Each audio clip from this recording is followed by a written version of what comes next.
في جدة أنهت هيئة التحقيق والادعاء العام التحقيقات في قضية وصفت بالأغرب والأخطر في عالم الإجرام.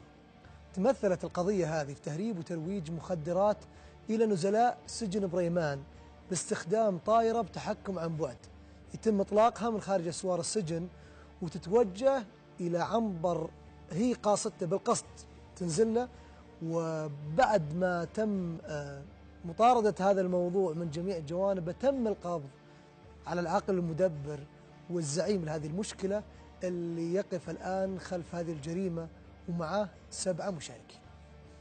نجحت هيئة التحقيق والادعاء العام بجدة في الكشف عن جريمة تهريب وترويج مخدرات إلى نزلاء في سجن بريمان بجدة عن طريق تحميل طائرة صغيرة ذات تحكم عن بعد بكميات من المخدرات وإيصالها إلى داخل السجن. كانت البداية عندما لاحظ برج المراقبة في السجن هبوط طائرة على سطح أحد العنابر، وبعد التحقق تبين أن الطائرة ذات المراوح ال4 أطلقت من مركز تجاري قرب السجن، وهي محملة بكمية من الحشيش وأكثر من 2000 حبة مخدرة. وبعد التحريات تم التعرف على العقل المدبر للعملية الذي يقوم بجمع مبالغ مالية من النزلاء وإيداعها في حسابات له بعدة بنوك.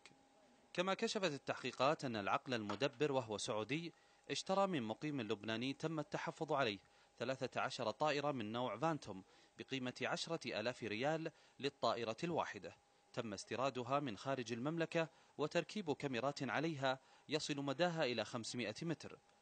وأقر المقيم اللبناني ببيع الطائرات ونقل بعضها إلى خارج جدة. وأكد نزلاء السجن أنهم سمعوا كثيرا بهذه الطائرات ذات الصوت العالي، وأنه تكرر هبوطها داخل السجن في أوقات مختلفة. وانتهت التحقيقات إلى توجيه الاتهام ل8 متهمين بترويج المخدرات.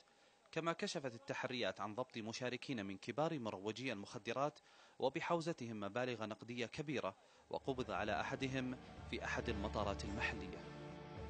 قضية غريبة جدا.